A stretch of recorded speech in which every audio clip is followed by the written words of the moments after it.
Donc là déjà c'est assez glauque hein, de voir qu'il y a des portes ouvertes comme ça.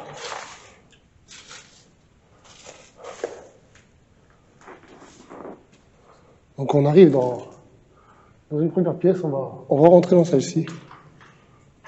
Oh, c'est incroyable de tomber sur ce genre de lieu. Il y a quelques inscriptions, vous voyez.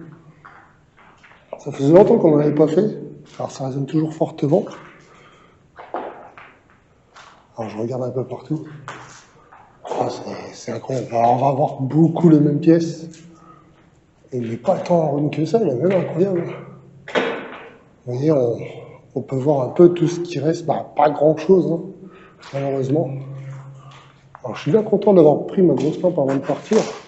Je me suis dit, je vais partir avec ma grosse lampe. Alors je regarde toujours avant qu'on ne dérange pas d'animaux sans le faire exprès. En tout cas, ça reste incroyable comme lieu. Oh, il est incroyable. Alors surtout, je vous le répète, hein, même si on est en mode urbex, exploration, je vous rappelle qu'on ne doit pas détériorer des lieux, embêter des animaux. Ce qui est dommage, c'est que là, il n'y a plus grand-chose. Ça reste incroyable quand même.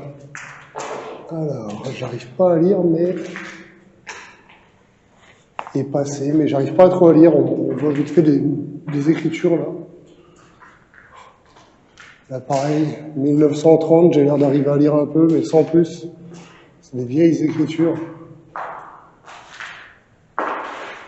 Donc là, je pense qu'on est sur le bout. On est ressorti à la dernière porte. Ouais, c'est ça. On est ressorti à la dernière porte. Je vais retourner jusqu'à l'autre bout là-bas. Alors, dans ces bâtiments-là, dans ces abris de combat,